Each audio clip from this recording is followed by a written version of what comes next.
Are you living your passion? What is your passion?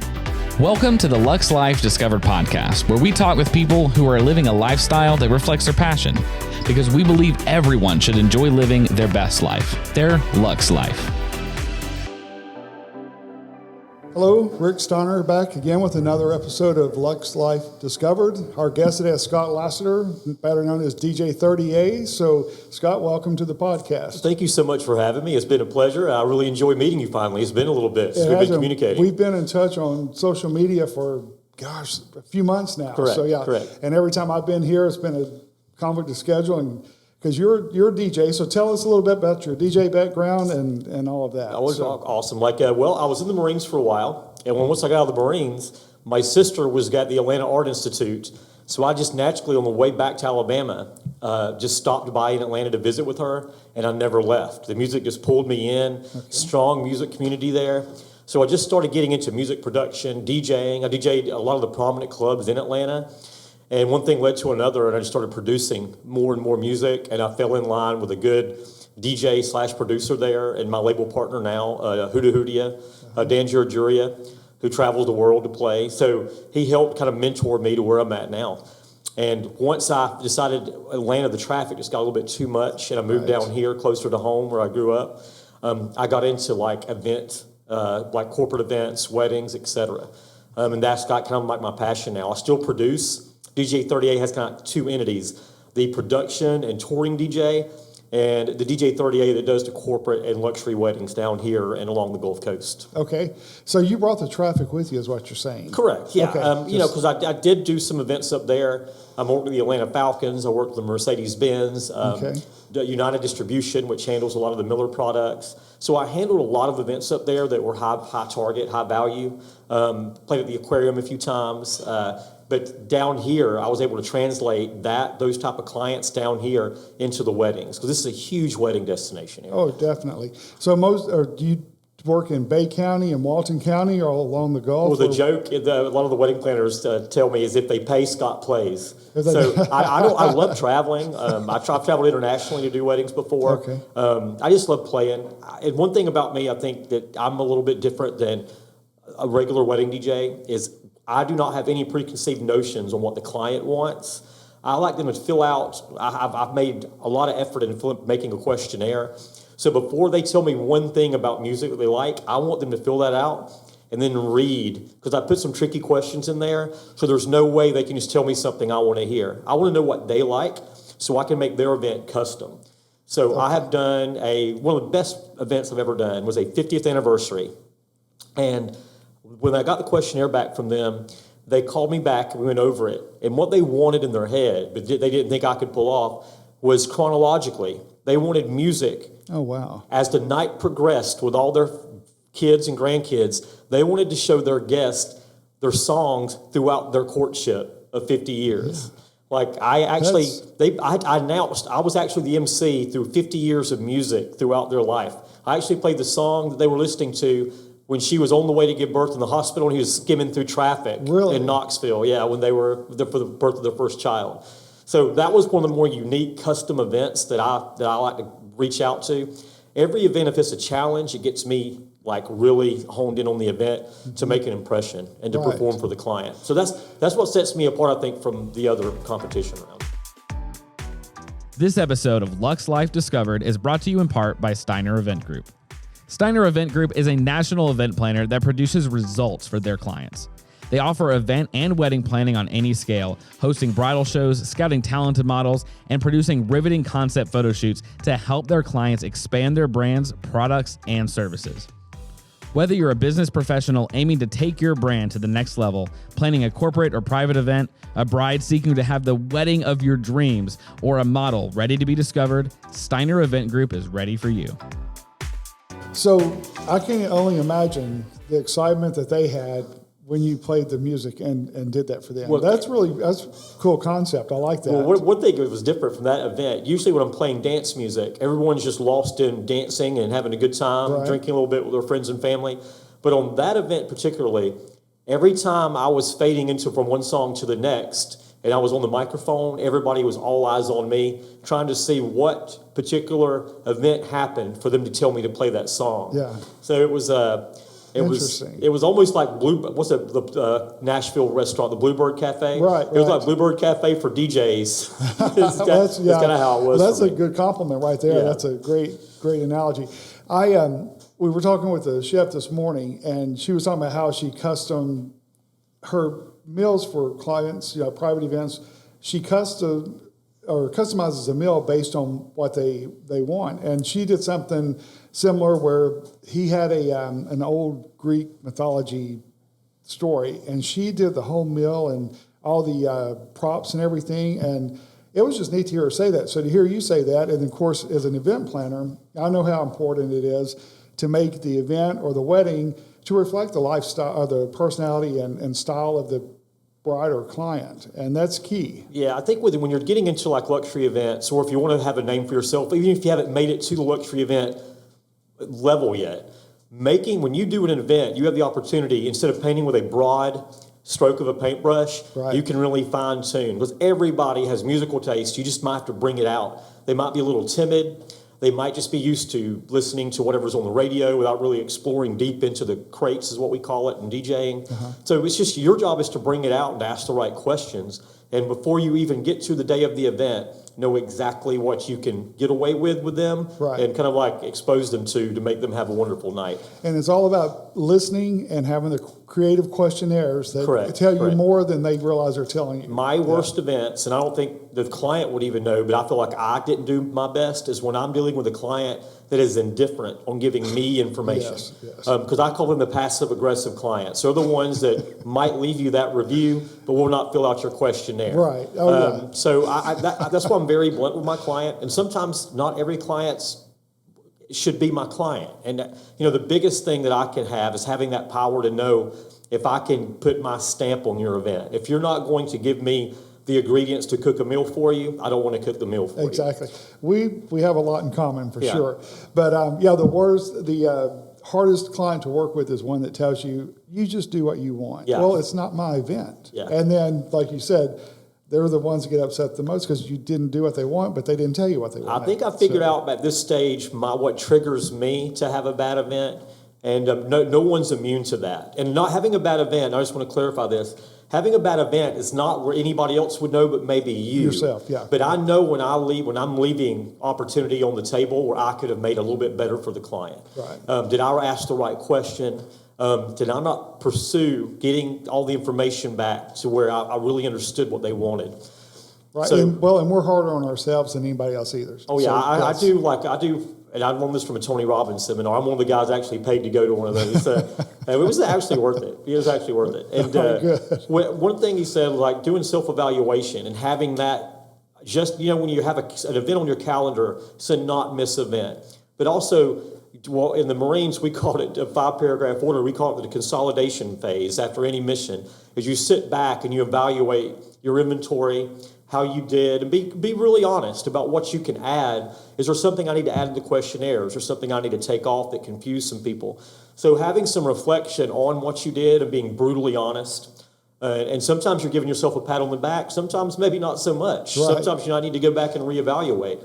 And that's asking the hard questions that you have to ask if you want to be at this level. Well, and that's part of being at that level. You learn and you know what to ask, and you also know to critique yourself and be honest in that critique, because we can always have that inflated ego sometime, but it's better to be straightforward and level-headed. Yeah, and that's one thing about doing like corporate events and luxury weddings and whatnot, is it's not about anything. I know 1,000 ways to mix a song and to play stuff that I want to hear. But to be very honest, the only time I play stuff that I want to hear is when I'm booked to play stuff that I've actually written and produced, because they're booking me to go do a DJ performance from my actual original productions.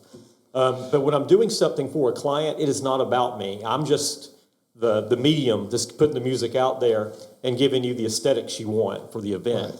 Right. So, it has to be pretty much a no ego type situation when you're working with a client. Exactly. And you touched on something. So tell me about the other part of your business where you do the producing and writing, because we had communicated one time and you were going to Vegas to do a huge event for I do, right before quarantine, we were doing a Russian tour, Spain tour. We were going around the Black Sea area. We were hitting some places in Spain. The label I'm signed to is one of the largest breakbeat and trap labels in America, and you would say even the world for that genre. It's a subgenre of dance music, and it was actually made and born in Miami, Florida, a Miami-based music. Right. And it's simply like a live drummer, a kick and snare, but it's got a little hip-hop added to it.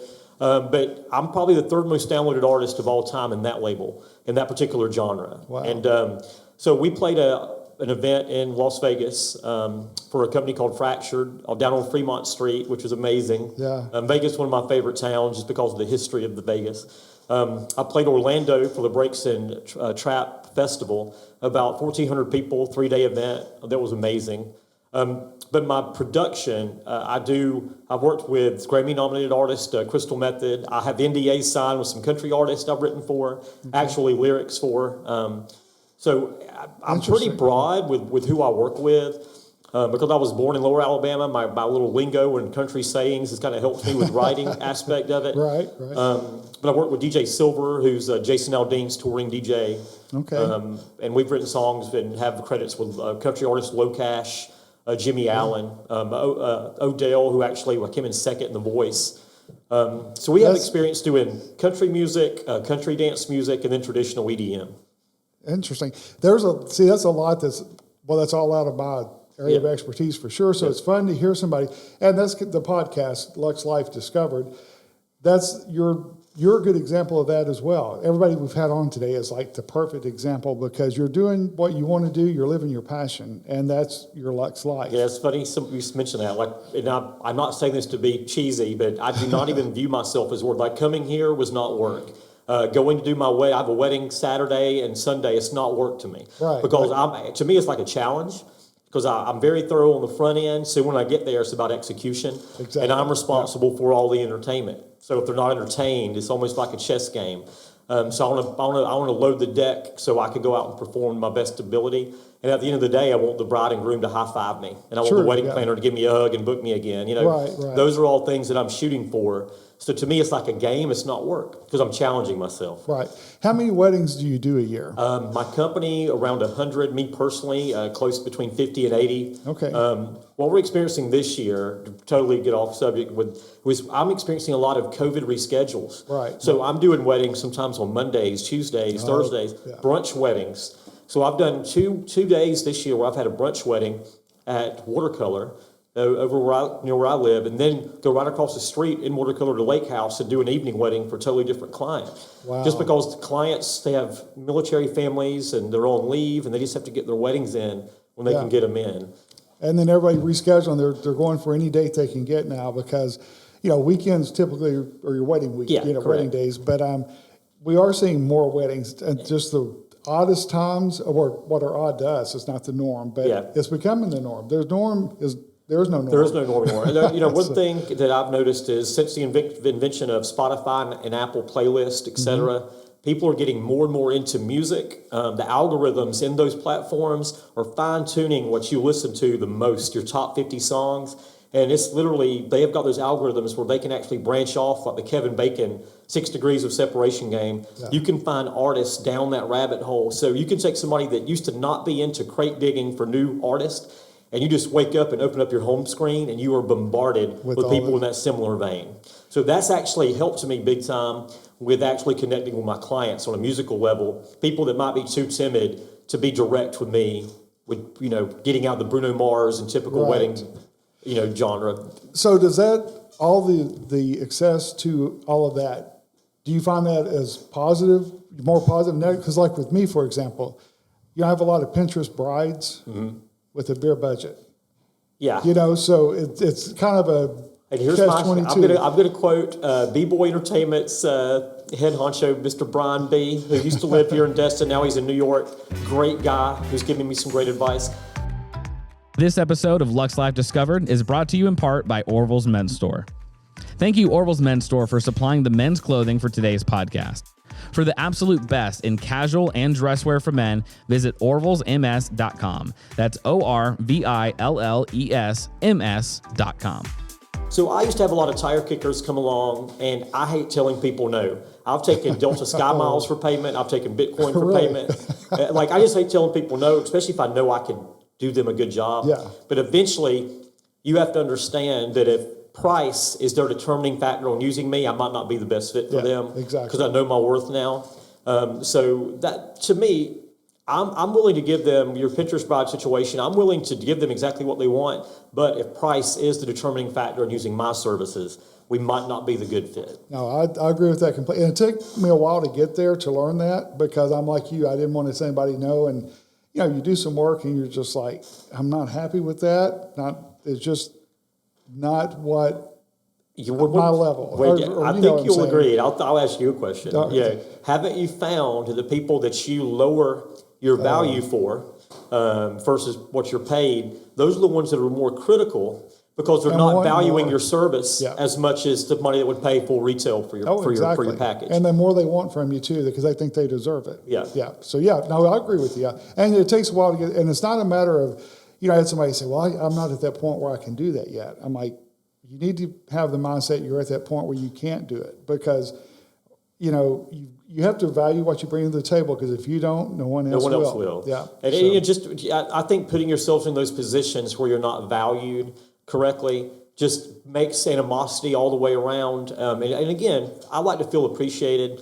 And one of the worst things for me, and I'm saying this in public, hope it doesn't rub you the wrong way, but I hate going in if I have given somebody like a pretty substantial discount, walking in and I see something extraordinary, like a fondue chocolate bowl with like Swiss chocolate flowing out, where they couldn't give me my full rate. Right. You know, and usually what they're doing is trying to rob Peter to pay Paul, so they can get something extra that they wanted to begin with. I agreed one time to reduce my fee by like $1,000, and as soon as I did, because I wanted that wedding, the bride's father's like, good. He said, that's another $1,000 I can put on the alcohol. Yeah. And I'm like, are you kidding me? So you live and learn with this. And also having the level of what we expect from ourselves and our clients, it enables you to bond with like individuals, like mindsets. Mm-hmm. And that makes it huge. I told a bride of mine, actually, I'm like, the more issues you could, she was actually calling me about an out-of-state vendor that she was flying in for a wedding here. And there was some communication issues there were a lot of us vendors were videographer, and we were asking, I need to know what connection they need on my end so they can record the speeches. Like I go out of the way to make every vendor that I'm working with, I want them to have the same benefits I have as far as preparation. So I give them all the information. I just could not reach them. The photographer couldn't reach them. And I finally just told her, I'm like, anytime you're having doubt with your event planning, it's like putting a pebble in your shoe. You have to walk around in that, and eventually it's not a pebble in your shoe, it's a boulder in your shoe. Right. So this was like the first month of planning, and then we had 6 more months of this. I'm like, so by the time you get to that 6-month mark, Miss Client, you're going to have a boulder in your shoe, and you're not going to even want him to take a video of you the day of. Right. So I get somebody that's attentive, that you have a good feeling about. Well, now that brings up a great point, too, and something that maybe you want to do this podcast, is the amount of talent from PCB, Panama City, up through the beach, all the way down to 38, some of the most amazing talent in the area. And as compares to talent nationwide, I mean, in a large city, you have that here. And we're very fortunate. I think what you find down here is you are, number one, no one's going to recommend you down here. You were vetted by your peers. Yeah. If I messed up one event for a client from another vendor that recommended me, I would not get recommended anymore. Right. And for venues down here to be on their vendor team, that's from a respectable venue, you have to be battle tested. And what does that mean? That means not only do you have to do your job, but if it starts raining and the arbor's about to get soaked, you better go help that lady. You better go help them move that in for the sake of everybody. It's a team effort. It's a team effort. Like on wedding day, you have one goal. You have to obviously do your job, but anything you can do to help your other vendors, like help them out.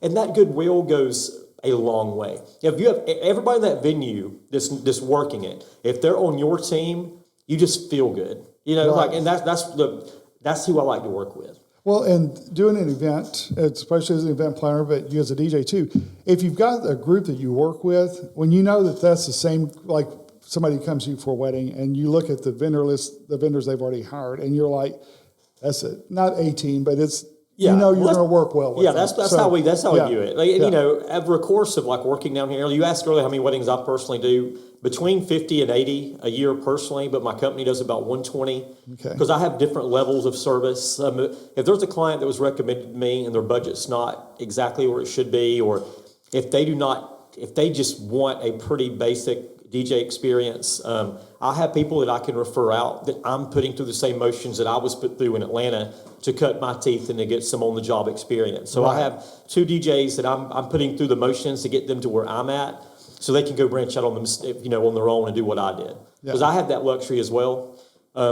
So to me, just getting that experience with other vendors, having some familiarity with how they work, speaks volumes. I mean, doing an event, a wedding or a corporate event, it is literally like a production show. It's like a Broadway type experience. Yeah. Everything has to be timed, and everybody has to be on the same page. I cannot call for what I call a movement or a key point of a wedding if I know the photographer is not in position, or if the videographer is not hooked up with a bright audio signal. And many people don't even think about those. And that's the thing about it. There's so much goes in what you do, goes in what I do, that the majority of the people never have a clue what has been invested prior to that, but also the day of. The day of, yeah. You know, they just think it's kind of like on the go type thing, but it really is. It really is it's a time thing, especially when there's plated dinners involved, amongst other things, and with multiple different speakers. And then you have to learn to be flexible when things go totally out of everybody's control, something you can't do anything about. Down here, it's Mother Nature. Absolutely. Down here, it's Mother Nature. Yeah. So, okay, but speaking of that, so you do a lot of outdoor weddings here. I do. So, how do you deal with Mother Nature? The first thing I did, lately. I'm going to give a tip if there's any DJs out there. First thing I did was I experimented with multiple different setups where I did not have to rely on any type of power source. But I could still do the type of audio output and input that I would need. For example, I can still work with a live musician if they booked a violinist or a singer, or if I had to hook up multiple mics for a reader, but not on top of the officiant. So I wanted to make sure if I did a beach wedding or if I did a park wedding or a boat wedding, which I've done, I wanted to make sure that I did not have to rely on any type of generator. I don't want to smell gas at a 6-figure wedding. I don't want to hear a generator in the background either. So I want to make sure that I'm self-contained. And that I could also accommodate the videographers in case they needed an audio out. You know, so that's the first thing I did. With Mother Nature, I have in the Marines we had what we called diver bags, and I just bought a big diver bag, and that's what I actually carry everything in and out from. So when it starts to sprinkle, I can actually throw everything in like 3 minutes, and I'm totally good. That is waterproof. That's my biggest thing. But the biggest thing when there's like rain in the forecast, for me, is I know how to do my job and take care of my equipment, but I just need to talk to the planner and make sure there's anything I can do to help you, because they're the ones for the biggest moving parts, and also the florist. Okay, good. Well, that's amazing. There's so much that's going into like a quality. Well, I hate to even say you're a DJ, but because you're an artist, correct. And so that's gone to an entirely different level. Well, I think my live, a funny story. When I grew up in Hartford, Alabama, which is about an hour and change from here. When I was in high school, my mother, I was a guitar fanatic, which I still am. My mother had to go to bars with me because I was 16 playing with 30-year-olds rhythm guitar at little venues around Dothan, Alabama. Yeah. So that right there got me into like live music, live production, just working with like audio levels and whatnot. Yeah. There's been numerous times where I played at events where I have friends of the family that are professional musicians possibly. They're having to hook into my equipment, and I have to do their levels and give them their direct box and bring them a mic stand and get their guitar lined up or saxophone, whatever it is. So my experience like producing actually helps me tremendously with what I do. On top of that, I always offer all my brides doing their little mashups, especially now that TikTok is really, really big. Oh, yeah. The Walker Hayes Fancy Like song is like one of the biggest hits to do their first dance to. So I do those dances where they come in and do their slow dance, and I do some sound effects and some funny little mashups for them. They kind of get the crowd really into the actual dance portion of the wedding. With By the Sea Resorts, you have so many options you never have to settle. By the Sea Resorts offers 5 restaurants and 11 hotels where you can enjoy the sights and the sounds of the Gulf. spread out in spacious guest rooms. Or book your next event or meeting in one of our many customizable spaces. For dining, we're serving up sunshine and good times at all 3 of our Barefoot restaurant locations. Or experience waterfront dining at the Shrimp Boat Restaurant. And enjoy live entertainment every weekend at House of Bourbon by the Sea Resorts. We're saving you a front row seat. So that's key too at a wedding reception, is having an artist that can get the crowd involved, because sometimes it's easier said than done. Yeah, okay, it's amazing. There's 2 types of wedding DJs, in my opinion. You've got the DJs that are on the microphone all night. That is not me, and that no one likes that. If you're listening out there, no one likes that type of DJ. Right. To me, it's corny. The guests think it's corny. Millennials think it's corny. And what they're doing is, in between the 2 songs, which we call that the transition, they talk, instead of DJing, they talk over the transition and just hit play on the second record. To me, that's not a DJ. I could teach an uncle to do that in like 5 minutes. Yeah. To me, I don't have to get on that microphone unless I'm announcing something formal. I can use the music to create the energy levels up and down. Right. A great example, if you're playing a packed club and the dance floor say the bar is packed, I will play something that will get everybody on that dance floor to give the bar some relief. And in the same aspect, if the dance floor is packed and the bar is not making money, I will play something to clear that dance floor and get that bar sales up, because if the bar makes money, I have job security. Right, you'll watch your pack, yeah. Playing Atlanta for so long and understanding the ebb and flow and why you're there. Why you're there is to make that bar money. You understand the ebb and flow of getting that energy on that dance floor. Makes sense. I've never thought about that. Yeah, so you're kind of like the Pied Piper and helping alleviate some of the stress that the actual club or venue is going under at the time.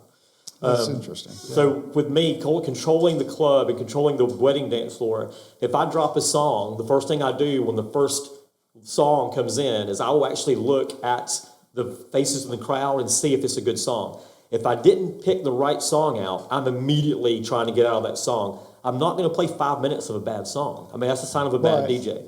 You know when to cut it. If I'm not getting the reaction I want, you can just feel it. You can feel if you played a bad energy song. I'll get out of that immediately. I'll loop it on the first chorus and get out of there. Okay, we have just a few minutes left.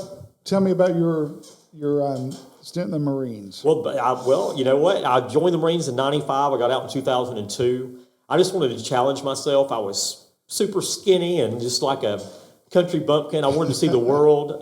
My brother and my 2 sisters all went to college, so I just wanted to challenge myself. So I picked the hardest thing to do, infantry in the Marine Corps. Joined that, and while I was in the infantry, I just volunteered to do something called Small Craft Company, and it's like a special operations capable small unit. There's only 60 of us, but we drove all the boats to the Marine inventory, and we specialized in clandestine river raids.